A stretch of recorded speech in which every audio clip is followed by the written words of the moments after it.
segment though with the West Chicago Community High School Drama Program. They are headed to the Edinburgh Fringe Festival, and it's trip of a lifetime to perform there. Their director, Mark Begovich, is here with us, and we're going to get a performance in just a couple of minutes. Talk to me about your theater program a little bit, Mark, and what it is that you guys do, and what is it like 365 days a year?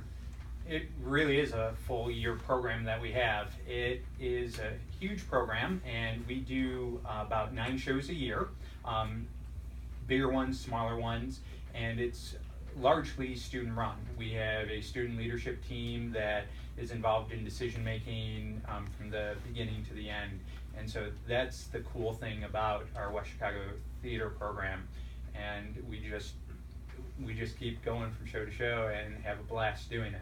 I'm always concerned that young people are not getting involved in theater, not being exposed to it. It's expensive to, Yes. To go to see a war paint, to see, yes. Book of Mormon. Do you bring high school students to see Book of Mormon?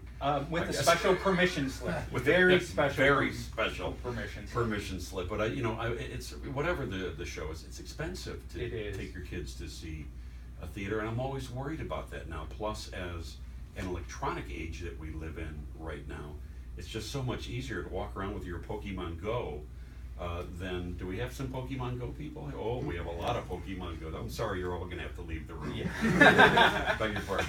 I have now a Pokemon Go free zone in rehearsal. Oh, good for you. Yeah. Good for you. Good for you. But I'm just concerned. I have nothing against Pokemon Go. I'm just saying, with so much other stimulation, distractions, I'm concerned that young people aren't getting involved, being stimulated by live theater.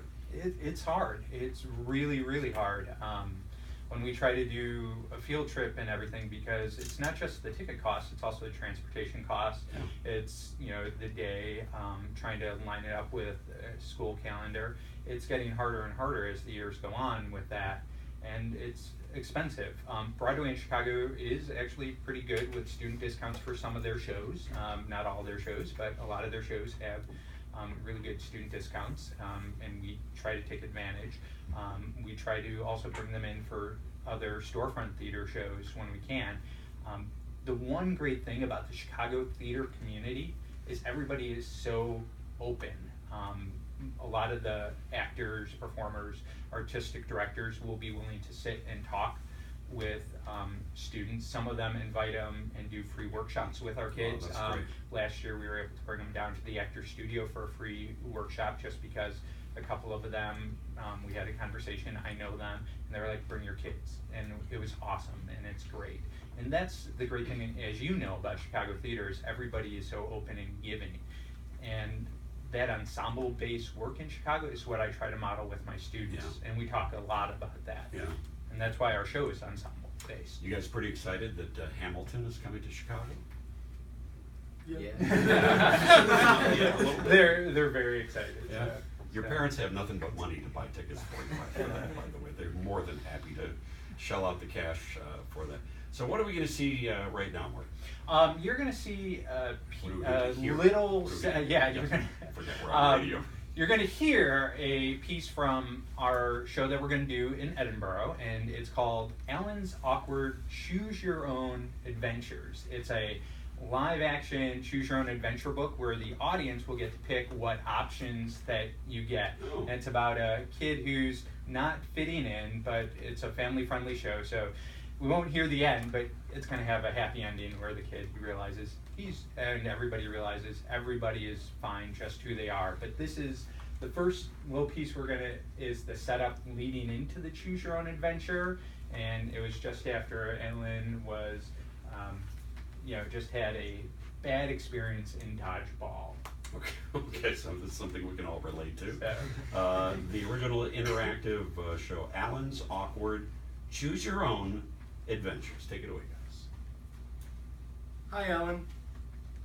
Are you okay? Fine. What's wrong? Everything. I just seem to be so... Awkward? Yeah. I can't seem to do anything right in school. I'm not musical. None of the guys want to hang out with me. And I can't even play dodgeball. That's okay. You just need to relax. That's easy for you to say. You're golden.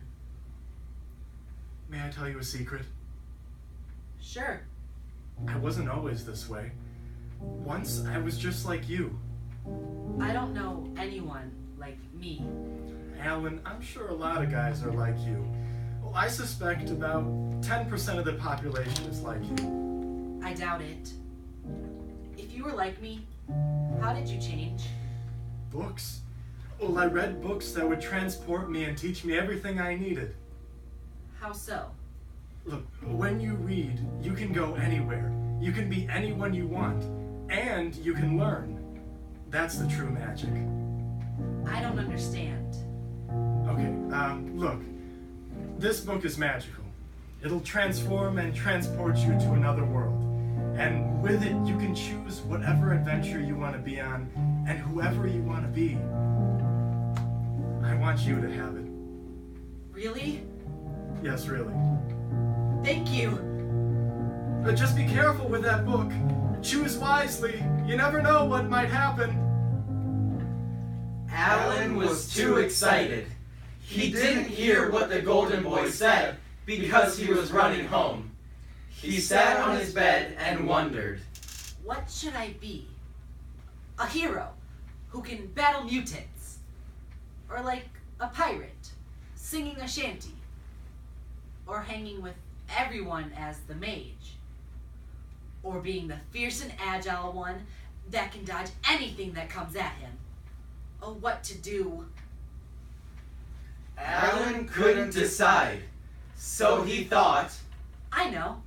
I'll ask my magic cards. 1 will make me a superhero. 2, a pirate. 3, a wizard. And 4 is a spy. Alan needed to pick a number. Which one should he pick?